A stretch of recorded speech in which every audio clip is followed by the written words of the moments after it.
Merhaba, bu keyifli keşif yolculuğuna hoş geldin. Bugün elimizde çok tatlı bir kaynak var aslında. Minik kedi, pamuk ve kayıp top macerası.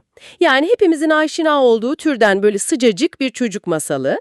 Evet, tam o klasiklerden. Kahramanımız da adından belli zaten Pamuk. Bembeyaz, yumuşacık tüylü, acayip meraklı bir kedi.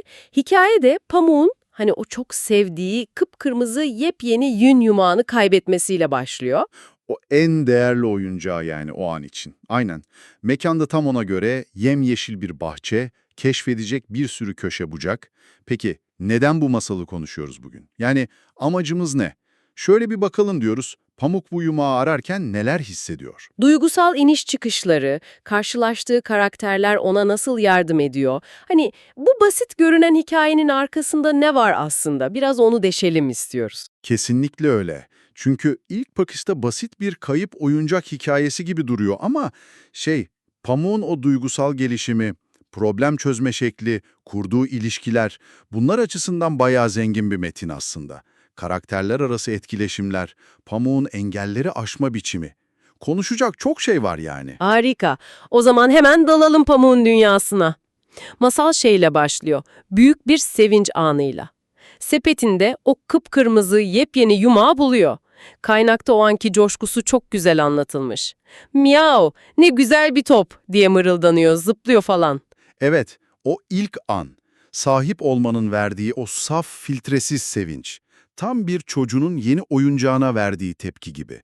Masal da zaten tam o noktada bizi Pamuk'un hislerine bağlıyor hemen. Oynama anları, pençeleriyle itmesi, peşinden koşması hep o coşkunun göstergesi. Ama sonra ne oluyor? Oyun oynuyor, yoruluyor ve pamuk yumağı en sevdiği mor çiçeğin yanına bırakıp uykuya dalıveriyor. Uyandığında ise yumak yok. İşte o an o büyük sevinç bir anda korkuya, paniğe dönüşüyor. Kalbi küt küt küt atıyor diye geçiyor kaynakta. Bu ani duygu değişimi neden bu kadar önemli sence masalın hemen başında? Bu çok kritik bir başlangıç noktası bence. Çünkü hikayenin temel gerilimini kuruyor, Pamuk'un yolculuğunun sebebini oluşturuyor. O saf sevinçten ani bir kayba, korkuya geçiş, dinleyiciyi, okuyucuyu hemen Pamuk'la empati kurmaya itiyor.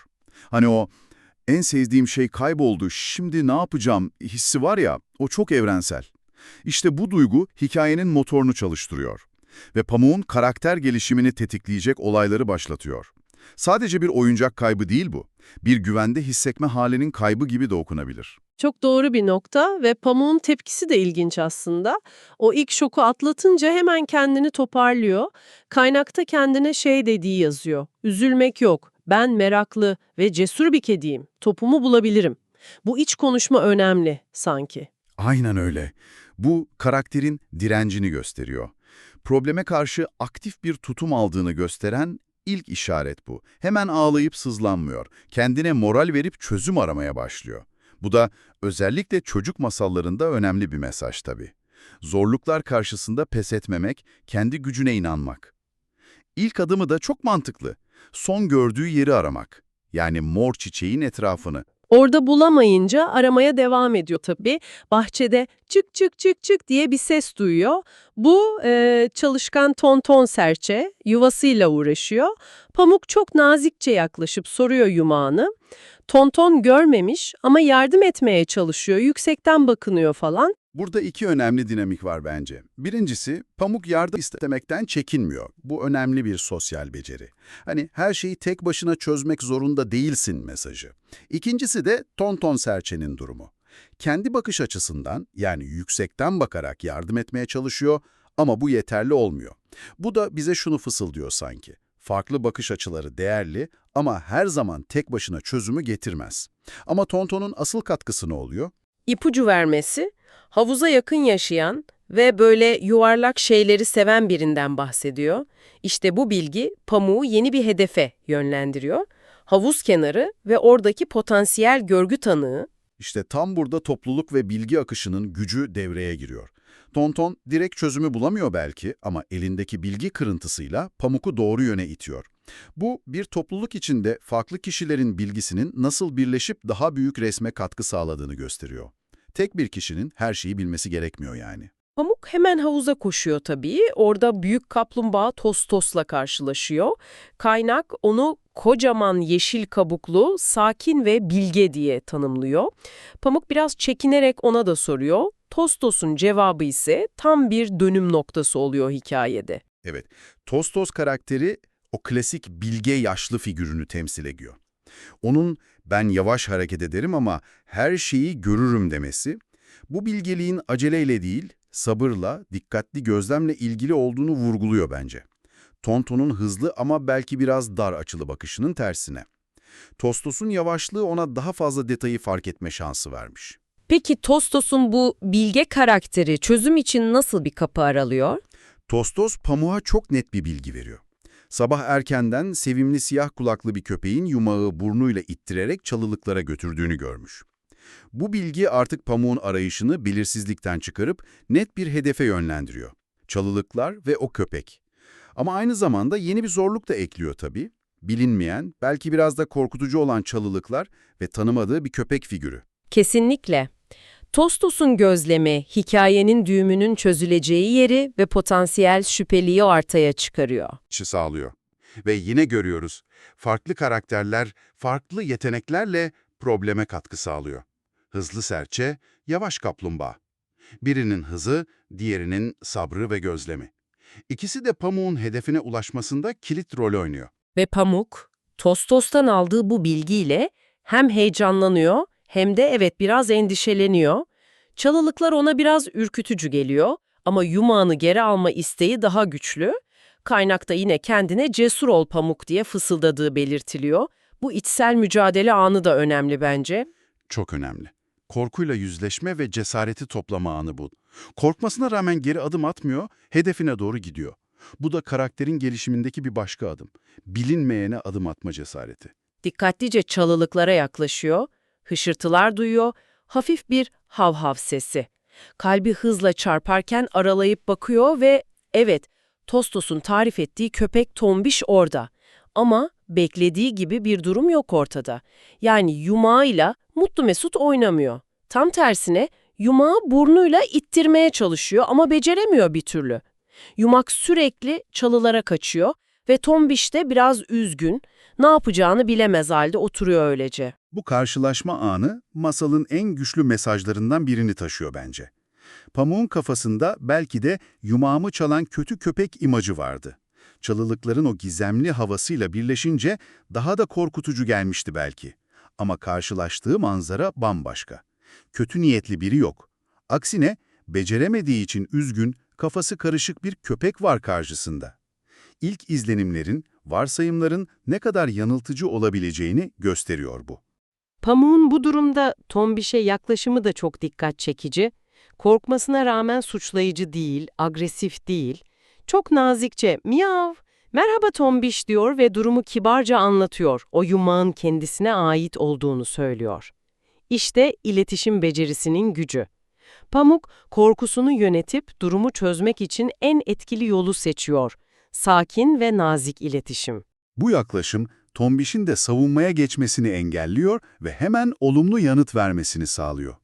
Tombiş ne yapıyor peki? Hemen kuyruğunu sallamaya başlıyor. Hav hav, çok üzgünüm küçük kedi diyor. Çok pişman.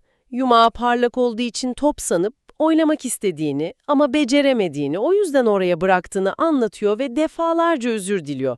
Tam bir yanlış anlaşılma yani. Aynen öyle. Burada bir kötü karakter yok aslında. Sadece durumu yanlış anlayan ve hatasını hemen kabul eden bir karakter var. Tombiş'in anında pişmanlık göstermesi, özür dilemesi, Pamuk'un o nazik yaklaşımının bir sonucu gibi de duruyor. Bu etkileşim, empati ve affetmenin sorunları nasıl çözebileceğini çok güzel gösteriyor. Ön yargıların kırıldığı, korkunun yerini anlayışın aldığı an bu. Pamuk da çok olgun bir tavırla gülümsüyor.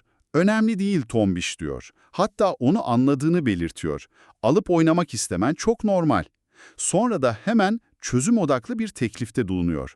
Ama bak, o bir yumak, top gibi zıplamaz. Gel onu buradan birlikte çıkaralım. Harika bir an bu. Sadece affetmiyor, aynı zamanda işbirliği teklif ediyor.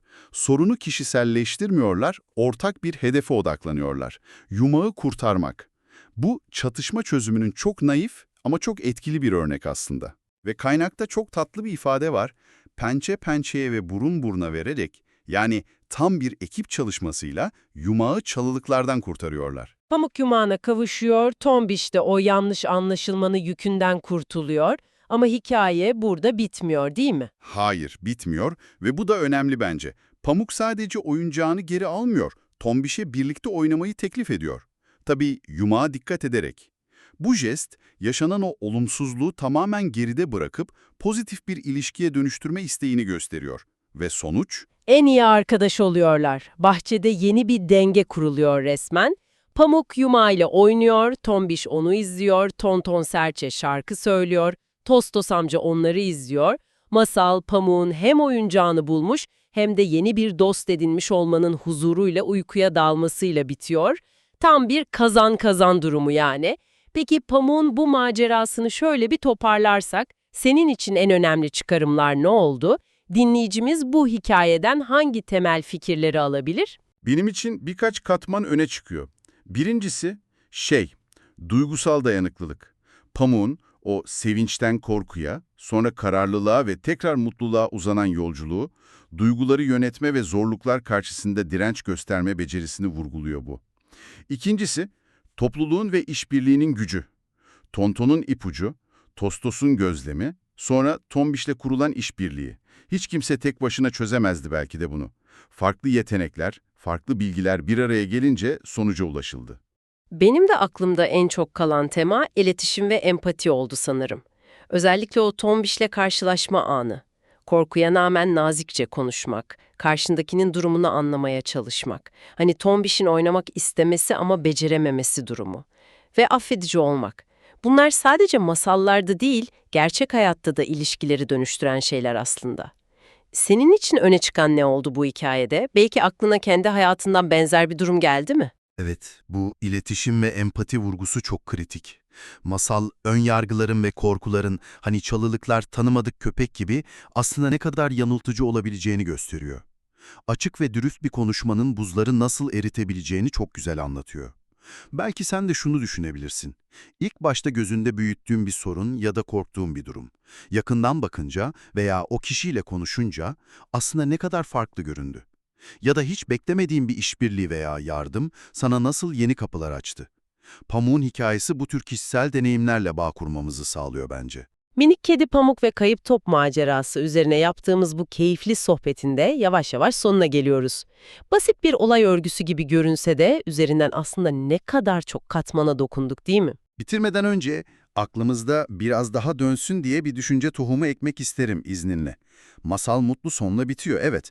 Pamuk yumağına kavuşuyor. Tombiş gibi harika bir arkadaş ediniyor. Ancak Tombiş'in motivasyonunu bir hatırlayalım.